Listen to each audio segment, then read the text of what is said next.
laboratoire universitaire de documentation et d'observation vidéoludique de l'Université de Montréal vous remercie pour votre présence.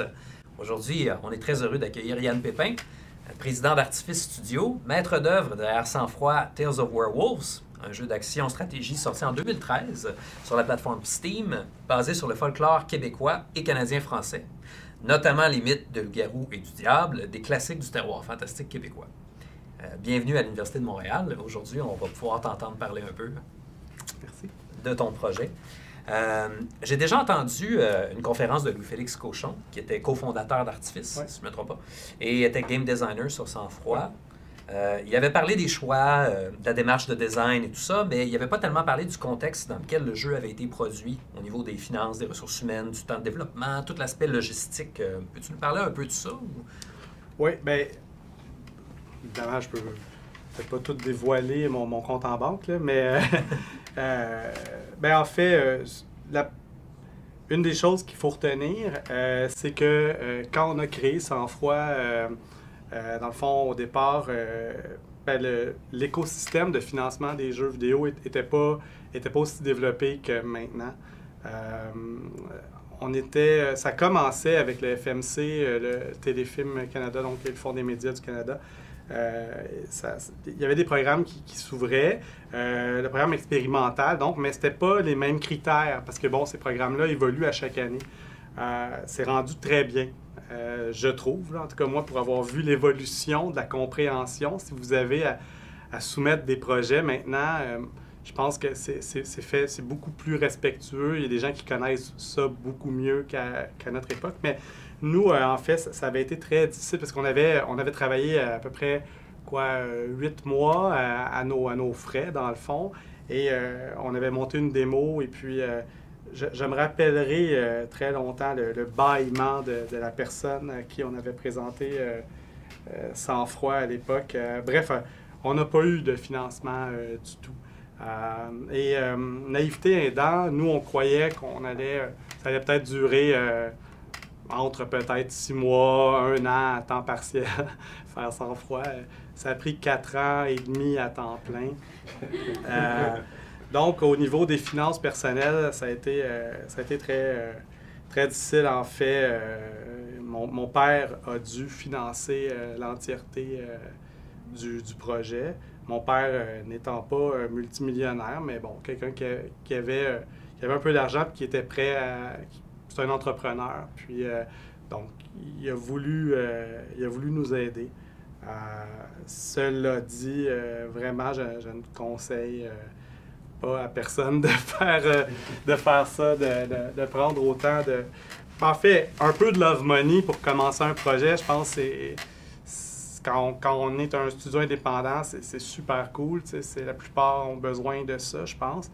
Mais je pense que dans le contexte actuel, si vous vous faites dire non par les différentes instances, peut-être que vaut mieux réviser l'idée de départ. Puis ça ne veut pas nécessairement dire que l'idée n'est pas bonne. Sang-Froid, je pense que c'est Louis-Félix qui m'avait dit ça. Il connaît plus ça que moi. Lui, il était avec la Guilde. Tout ça, il y a des statistiques qui disaient que c'est le 2e jeu, je pense, le plus vendu là, de l'histoire du jeu indépendant au Québec. Là. Donc, finalement, là-dessus, le FMC n'avait pas raison de ne pas financer le projet. Sauf que c'est ça. Ça ne veut pas dire que... À recommencer, je me suis dit, on aurait peut-être dû dire, bon, OK, ils ont dit non, on va pitcher autre chose, puis il aurait embarqué, puis ça nous aurait coûté vraiment moins cher, puis ça aurait eu un impact énorme sur tout le jeu, parce que le jeu, on le faisait en état famélique, là, carrément. Là, on savait pas jamais comment on allait faire. Moi, j'étais toujours gêné de demander encore plus d'argent à mon père, tu sais. Puis, tu sais, je donnais ça après ça à mes amis, tout ça. Puis là, c'était fou aussi parce que c'était notre première aussi expérience d'entreprise. Fait que il y avait toute la question des impôts. C'était ridicule parce que mon père sortait de l'argent de sa compagnie, on payait de l'impôt là-dessus.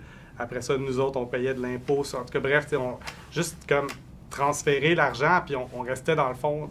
Le jeu s'est fait dans ma cuisine, en fait. Là.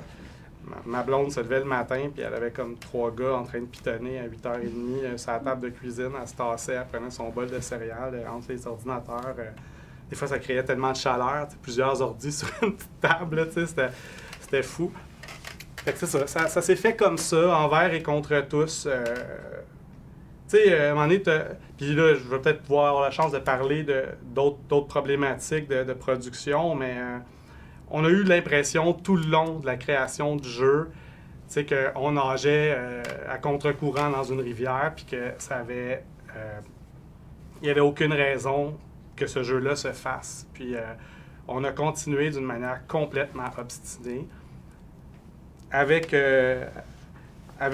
a donné quelque chose dont on est fier, mais ça a laissé aussi beaucoup de cicatrices. Ça n'a pas été facile. Puis aussi au niveau de l'équipe, il y a eu beaucoup de tensions qui ont éclos à cause justement du manque d'argent. Parce que, en fait, on était 4 à la base. Il y avait aussi Frédéric Arnaud, Vincent Blanchard. Excusez-moi. Et puis, on était 3 à prendre vraiment des décisions au niveau du design. Parce que, on était tous relativement jeunes, puis ambitieux. Puis donc, à un moment donné, too many cooks spoil the sauce, qu'ils disent. Là, on était beaucoup de cuisiniers, nous autres. Puis chaque détail était débattu vraiment longtemps. Puis il n'y avait pas vraiment de département, tu sais, toi, tu t'occupes de ça. En bout de ligne, moi, je me suis ramassé plus avec, on parle l'histoire, l'univers, tout ça, en collaboration avec Brian Perrault. Ça, c'est une autre histoire aussi. Puis, je m'occupais aussi de la programmation, du design, là, mais c'est ça, tout le monde touchait à tout. Et c'était très difficile pour moi de demander de l'argent à mon père pour financer des décisions qui n'étaient pas nécessairement toujours les miennes. Donc, je ne sais pas si vous comprenez un peu la situation dans laquelle on était. Puis on était tous des amis, ou si on l'est encore. D'une certaine façon, cependant, c'est ça. Le projet a laissé des traces, qui fait qu'on n'est malheureusement plus ensemble aujourd'hui. On n'est plus dans les mêmes entreprises. Félix et Vincent et Frédéric travaillent on leur rentre. Je pense que Frédéric travaille pour Eidos, mais les autres ont leur propre entreprise, puis moi aussi. Fait que c'est ça. Ça a été très difficile à cause du non-financement. Et ça a eu un impact aussi sur le jeu qui aurait pu être bien plus haut si on avait eu un peu de financement. Là. Oui. Tu parlais tantôt des doutes internes. Ouais. Quand on est le nez dans le produit qu'on est en train de créer, à un moment donné, on voit plus clair, puis à tout moment, on se dit que finalement, est-ce que je suis un peu fou de travailler là-dessus, puis de penser que ça va se vendre? Pas un peu fou, complètement fou. Puis tous les créateurs indépendants vivent ça. Je regardais les gars de Shovel Knight qui ont posté leurs résultats, leur post-mortem, disaient à tout moment, on se raccrochait à la certitude que ça allait marcher parce qu'on avait eu des chiffres de Kickstarter, puis on était dans l'industrie depuis 10 ans, puis les gens qui avaient fait des Kickstarter nous expliquaient qu'on pourrait avoir 30 fois plus à peu près de gagnants. Mm-hmm. Donc, il y avait une espèce de calcul logique derrière vous. Vous n'aviez pas ça. Vous avez juste la certitude que ce que vous faisiez, c'était important. Il y avait une conviction, donc vous étiez en train de faire quelque chose d'inattendu, d'inexploré, d'utiliser le folklore québécois, canadien, français. Mm-hmm. Parle-nous un peu de ça, cette conviction-là, elle venait de où, finalement? Est-ce que c'est à ça que vous vous raccrochiez quand vous étiez en train de travailler là-dessus, ou c'était au fait que... Elle vient de la bibliothèque de jeux qu'il y a là, ici. Elle vient du fait qu'on était des tripeux de jeux, puis qu'on savait que c'était notre chance ou jamais. Moi, j'avais travaillé dans l'industrie pour Electronic Arts avant. Je savais un peu comment ça... Je veux dire, j'ai eu ma phase d'euphorie là, quand je suis arrivé là-bas. C'est vraiment trippant parce que avant ça, avant de travailler chez EA, je travaillais pour une plus petite compagnie qui faisait aussi du web. Je pense que ça s'appelle encore LVL Studio. Ils faisaient un peu de jeux, mais dérivés pour des produits dérivés pour des émissions de télé, des choses comme ça. Et puis, on était dans un environnement où les jeux étaient vus d'une manière un peu comme « Ouais, c'est cool, mais c'est comme plus une béquille pour l'entreprise. Ça servait à aller chercher des subventions, justement, du FMC, parce qu'il y a des subventions spéciales pour quand tu fais des produits dérivés de la télé, pour le FMC. » Alors que chez EA, non, là, je me sentais compris, enfin, tu sais, comme gamer, tu sais. Fait que c'est sûr que c'est euphorisant au début, puis après ça, tu montes les échelons, tout ça, tu fais... Évidemment, EA, c'est une compagnie californienne. Fait que j'ai pu rencontrer des gars comme Matt Groening des Simpsons, Will Wright. C'est quand même le fun de rencontrer ces gens-là. Au début, tu tripes. Puis, mais à un moment donné, tu te rends compte que c'est quand même une machine. Puis, veux pas... es au service des idées d'un autre. C'est-à-dire qu'un game designer, c'est quelqu'un, un concepteur de jeu, c'est quelqu'un qui va prendre les idées de ceux qui ont l'argent puis qui va en faire de quoi de jouable, mais c'est pas tes idées, là. En tout cas, moi, ça m'est... Peut-être qu'il y a certains game designers qui sont célèbres, qui, eux, peuvent arriver à imposer des idées. C'était pas mon cas.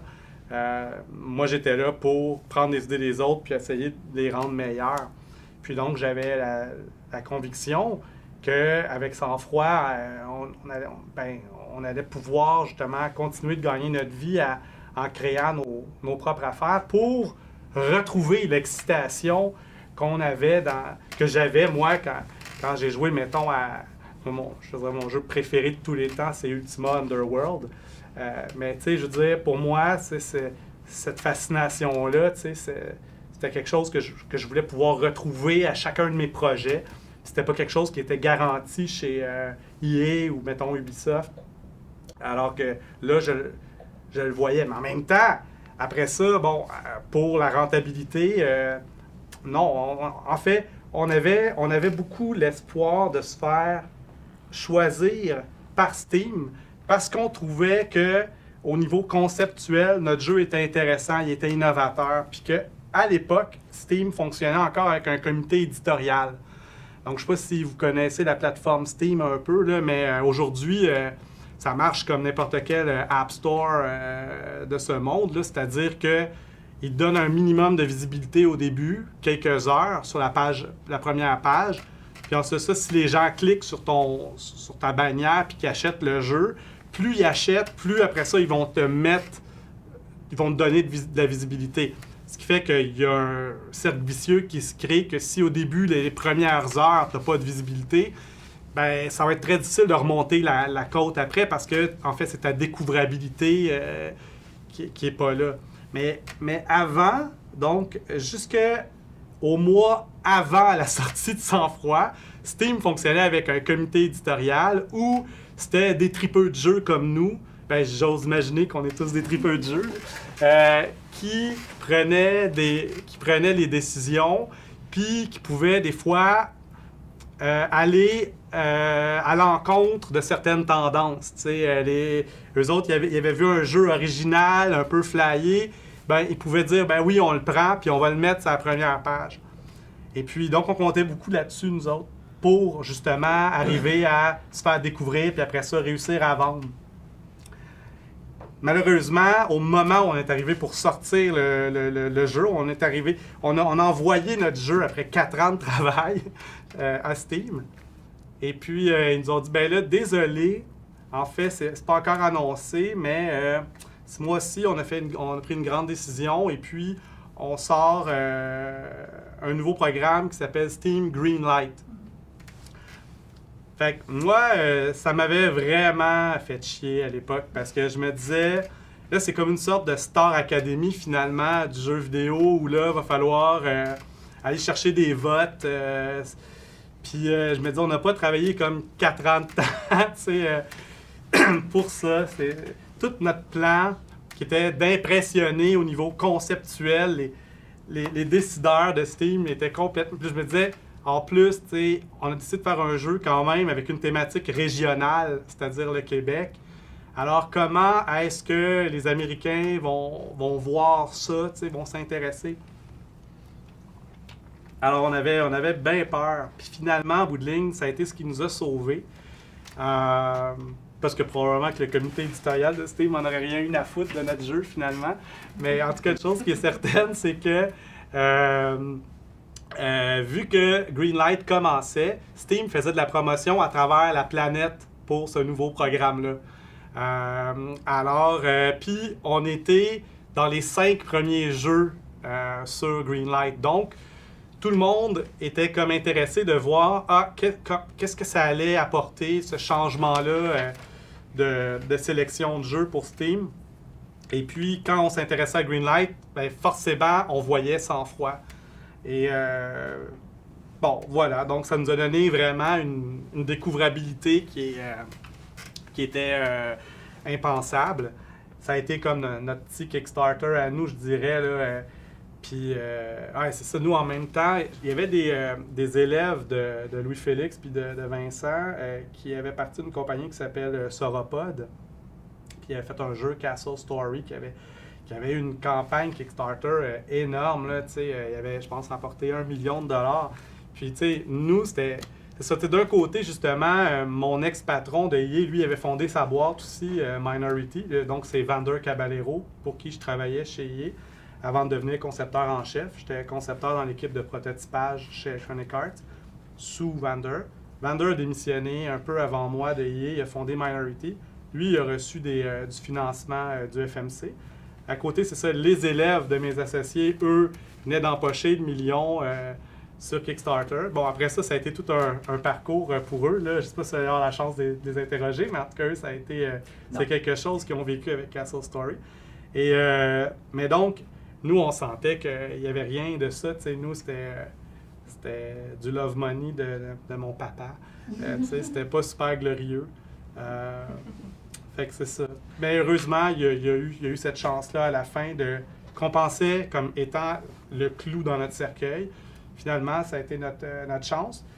Puis il y a eu beaucoup de monde donc, qui ont voté pour notre jeu.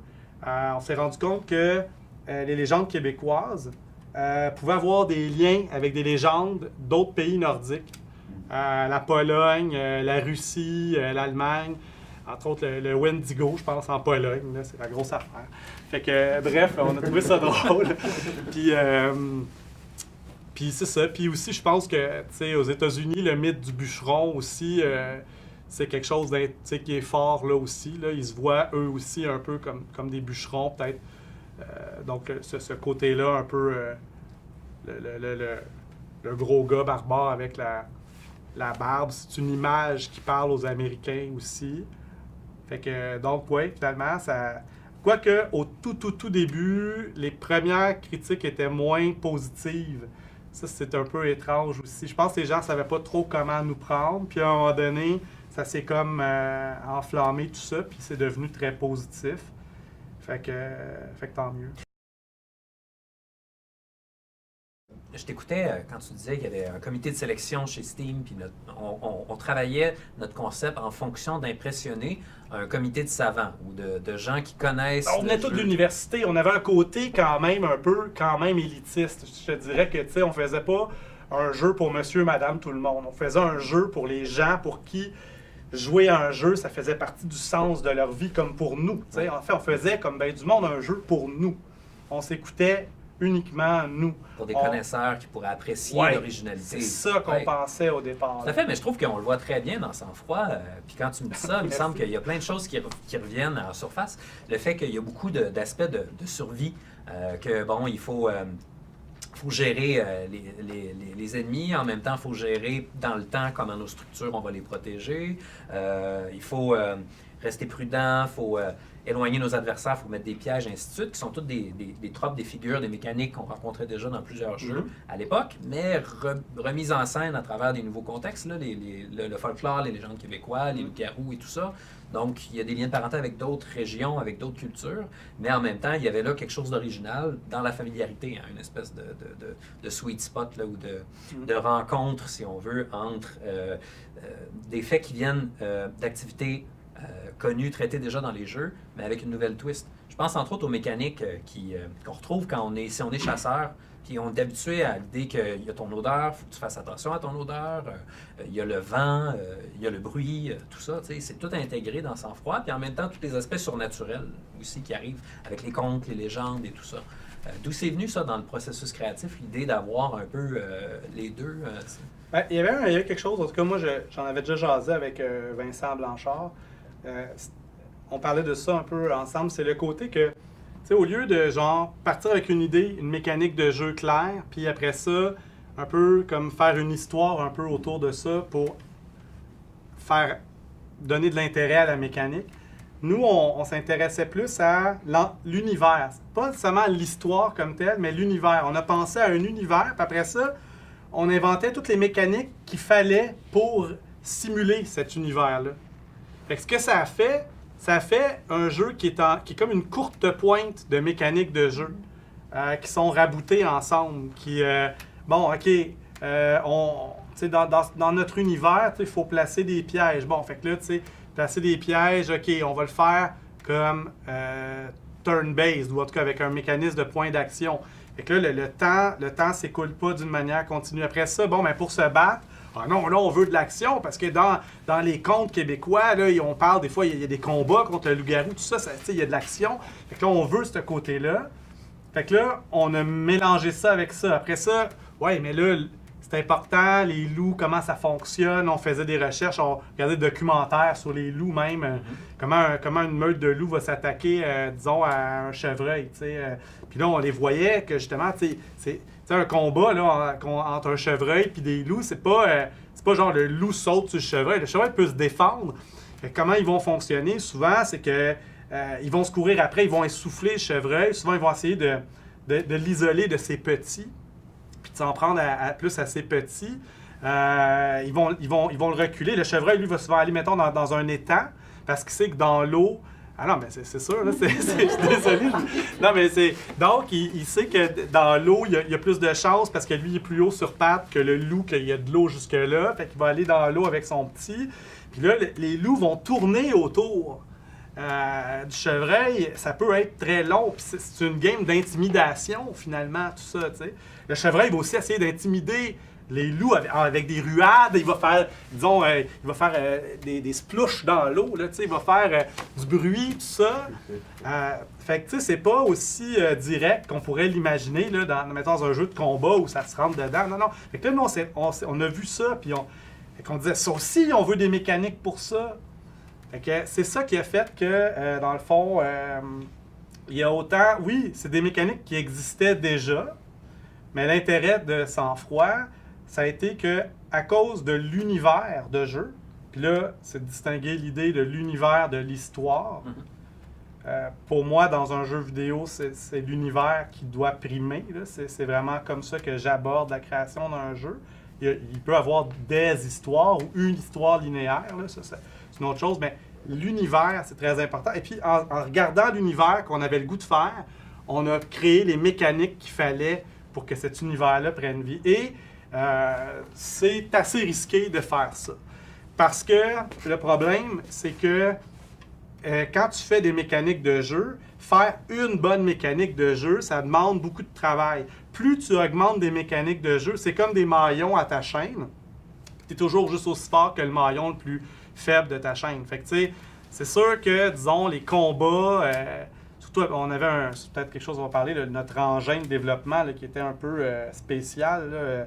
Donc, on avait un vieil engin de développement qui n'était pas supporté. Fait que c'est sûr qu'au niveau de certaines mécaniques, ça ne pouvait pas être aussi hot que, mettons, des jeux AAA, comme ce qu'on faisait justement chez EA.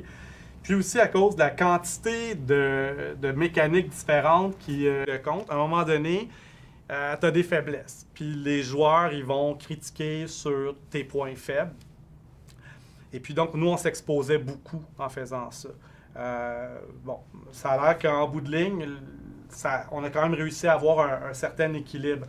Mais je pense que c'est pour cette raison-là qu'il y a peu de jeux qui sont faits comme ça. Où tu as beaucoup de mécaniques disparates qui vont être combinées pour servir un univers de jeu. Habituellement, tu vas avoir...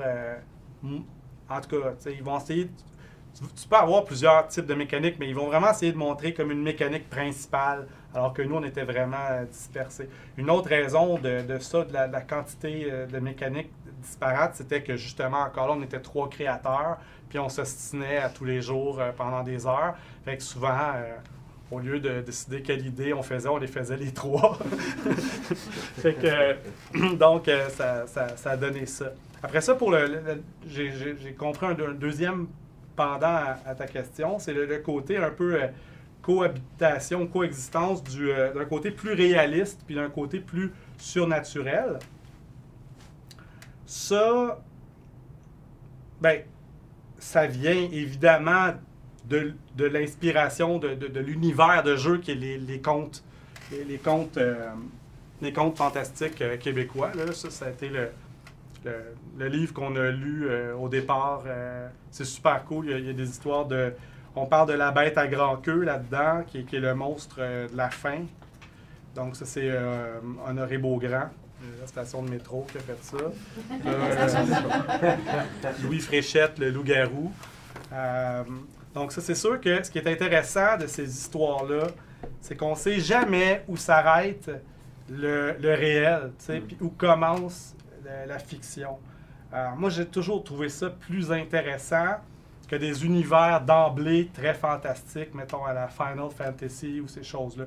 Je sais que ça pogne au bout, puis j'ai quand même joué à ces jeux-là, mais moi, ma sensibilité va vers toujours le réalisme, avec, au moment où tu t'en attends le moins, quelques éléments. C'est ma sensibilité à moi qui fait que j'aime ça. Puis ça, c'est venu beaucoup aussi de ma passion pour tout ce qui est la légende arthurienne, la matière de Bretagne. J'ai fait beaucoup de grandeur nature, de jeux de rôle. Puis je suis un passionné des légendes arthuriennes. Donc, la table ronde et ces choses-là. Et ce qui est intéressant dans ces légendes-là, c'est encore une fois que tu as des lieux comme Stonehenge ou Glastonbury Tor, qui sont des lieux réels qu'on peut visiter aujourd'hui. Tintagel, on peut aller voir les ruines du château de Tintagel. Puis ça cohabite ça avec des lieux comme Camelot ou l'île d'Avalon, qui sont des lieux imaginaires. Puis tu as des personnages comme justement le roi Arthur qui était... qui a une partie historique. Là. Il y a des recherches qui semblent dire qu'il aurait existé, qui était comme une espèce de seigneur de guerre romain qui se déplaçait avec des chevaux, tout ça, qui a repoussé pour vrai les invasions saxonnes du 6e siècle, 6 ou 5e siècle en tout cas en Bretagne. Donc, c'est un personnage à la fois réel, à la fois imaginaire, qui, moi, ça m'avait fasciné dès mon adolescence. Parce que, c'est-tu vrai ou c'est pas vrai? Quand je lisais des romans de Dragonlance, je savais que c'était pas vrai, tu sais. J'aimais ça. Mais quand j'ai découvert la légende arthurienne, là, j'ai vraiment capoté parce que la Brocéliande, c'est une forêt qu'on peut visiter en Bretagne aujourd'hui encore. Puis, donc, toutes les aventures divines, on peut les revivre parce que les choses sont là, tu sais. Un pied dans le réel, un pied dans l'imaginaire. Et les deux se nourrissent énormément. Et puis, des fois, j'utilise l'histoire pour nourrir l'imaginaire, comme par exemple les fusils, les alcools dans Sang-Froid. Il y a beaucoup de... J'ai fait des recherches sur chaque fusil, sur chaque hache, l'évolution des haches de bûcheron, tout ça. Puis pour moi, c'était important parce que, je savais les limitations quand même de notre système de combat. Mais je me disais, à défaut que la hache elle se manipule aussi bien que dans Assassin's Creed. Au moins, nous, on va savoir que c'est une hache de la Dundas Factory qui a été créée en telle année pour tel usage. Quand tu as lu ça, tu as l'impression qu'elle est plus réelle dans tes mains, la hache. T'sais. Fait que là, je me suis dit, OK, on va y aller. Puis j'avais même contacté la compagnie Molson, qui évidemment avait un rôle à jouer important. Et même cité dans l'œuvre de Honoré Beaugrand, ils boivent de la Molson. Puis c'est drôle pareil, tu sais. Puis moi, je voulais faire la même chose. Je voulais avoir... parce que, je me disais, tant qu'à parler du Québec, tout ça, on va parler de la bière qui existait à l'époque. Fait qu'ils n'ont pas voulu, finalement, parce que la brasserie, pour eux, c'était... ils voulaient... Parce que, les jeux sont souvent associés encore, même à la jeunesse. Fait qu'ils ne voulaient pas... se faire accuser de corrompre la jeunesse là, en faisant la publicité dans notre jeu. Donc bref, ça n'a pas fonctionné, mais l'idée était vraiment de donner de la crédibilité à travers la recherche historique. Puis en même temps, l'inverse est vrai, c'est-à-dire que les loups-garous dans Sang-Froid, on tenait à mettre le mot « werewolf » dans le sous-titre, ou « loup-garou », un conte de loup-garou en français.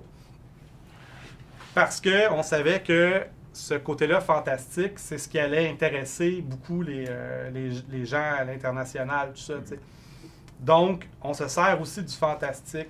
Mais encore là, on se sert plus du folklorique que du fantastique. C'est-à-dire qu'il y a une distinction parce que, je veux dire, mettons, Conan le Barbare ou Elric de Melny-Bonnet, ou en tout cas, le Seigneur des Anneaux, on pourrait même dire, ce sont des histoires de fantasy qui, oui, ils ont des racines dans le folklore, sauf que ce sont en soi des univers quand même indépendants. Là.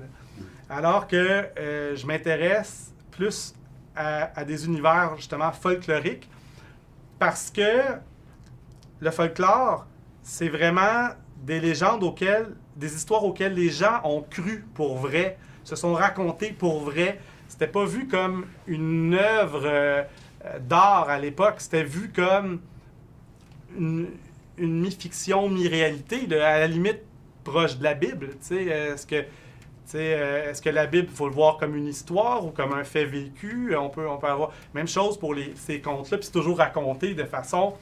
C'est très drôle, c'est toujours raconté de façon à brouiller les pistes, justement, entre le réel puis la fiction. Donc, le côté folklorique était quelque chose que je trouve intéressant parce qu'en fait, c'est du fantasy, mais qui renvoie à la réalité. C'est-à-dire que par l'étude du folklore d'un peuple, on est capable de mieux comprendre ce peuple-là.